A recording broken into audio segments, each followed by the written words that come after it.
Hello दोस्तों, हमारे YouTube channel आलोक विद्याकुल में आप लोग का स्वागत है। देखिए, आज हम बोर्ड एग्जाम से रिलेटेड ऑब्जेक्टिव क्वेश्चन आप लोगों को बताने का प्रयास करते हैं, जो कि आपको बोर्ड एग्जाम में बहुत ज़्यादा हेल्पफुल होगा।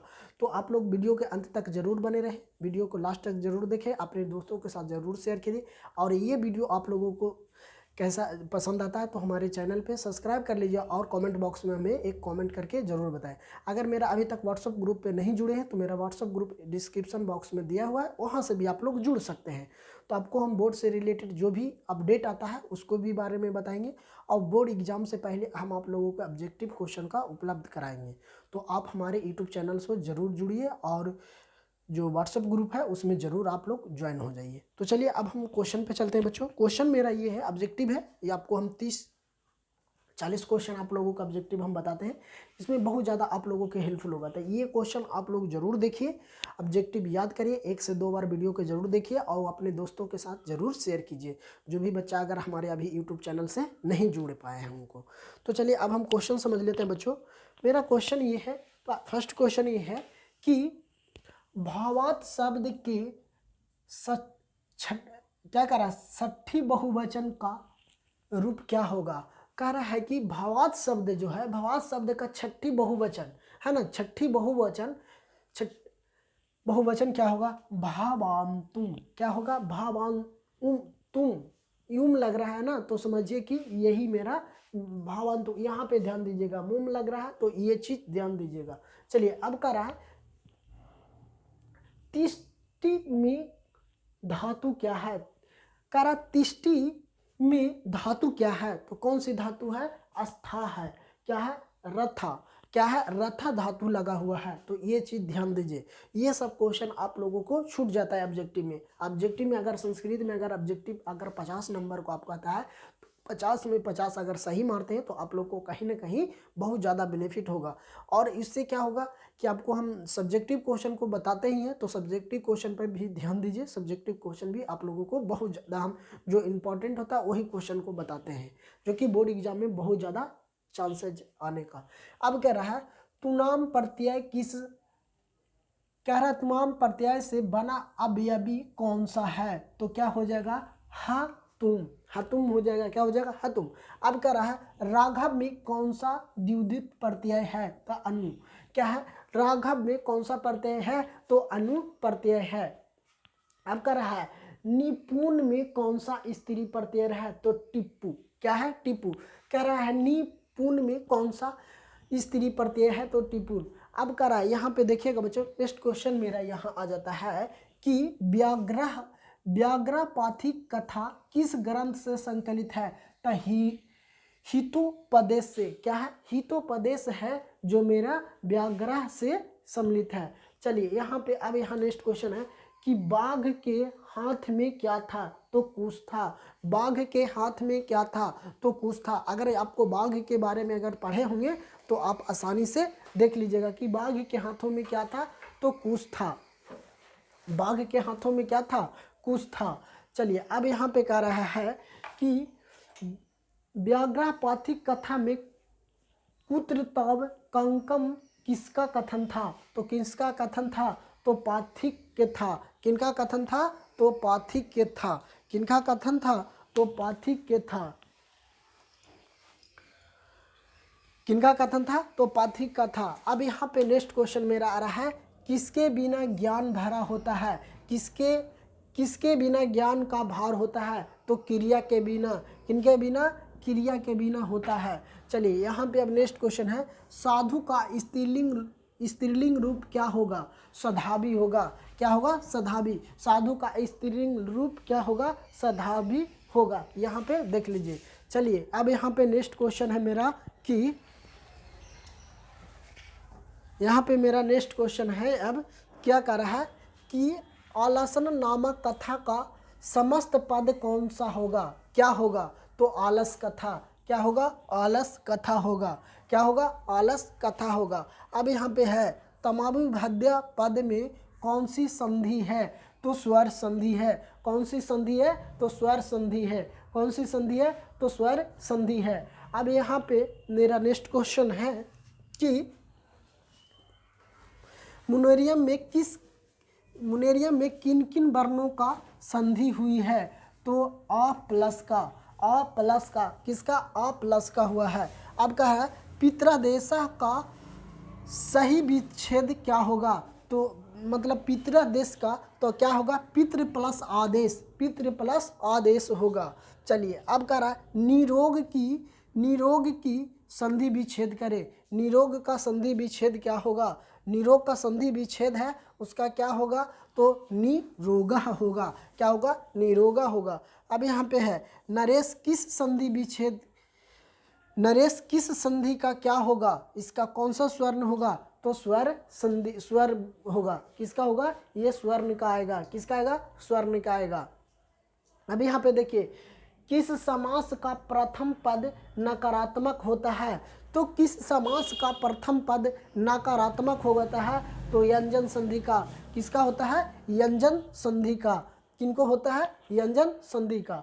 अब यहाँ पे देखिए वही व्यय के योग में कौन सी विभक्ति होती है? तो कौन सी विभक्ति होगी?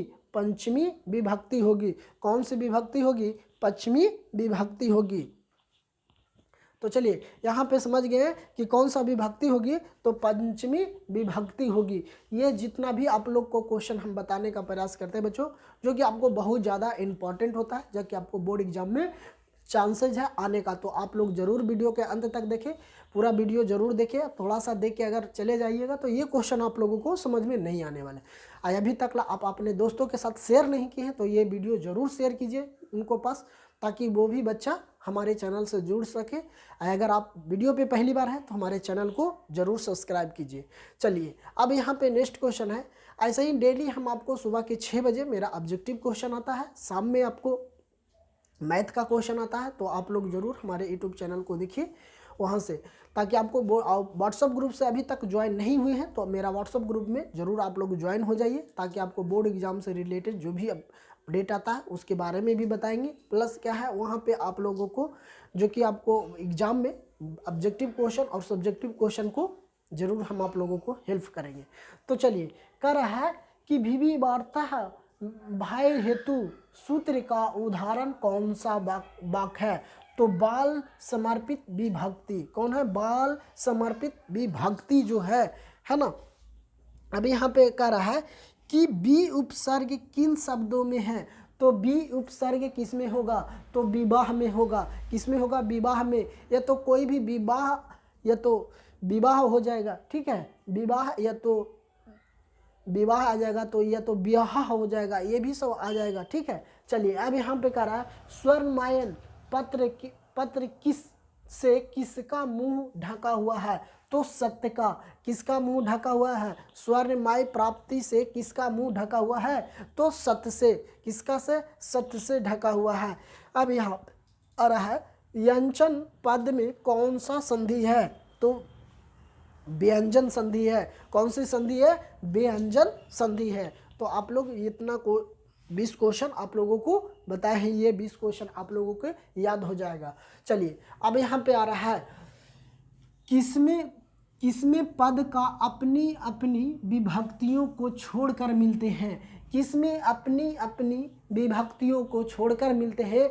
तो समास में मिलते हैं। किसमें मिलते हैं? तो समास में मिलते हैं। ये भी क्वेश्चन आप लोगों को बहुत ज़्यादा इम्पोर्टेंट है।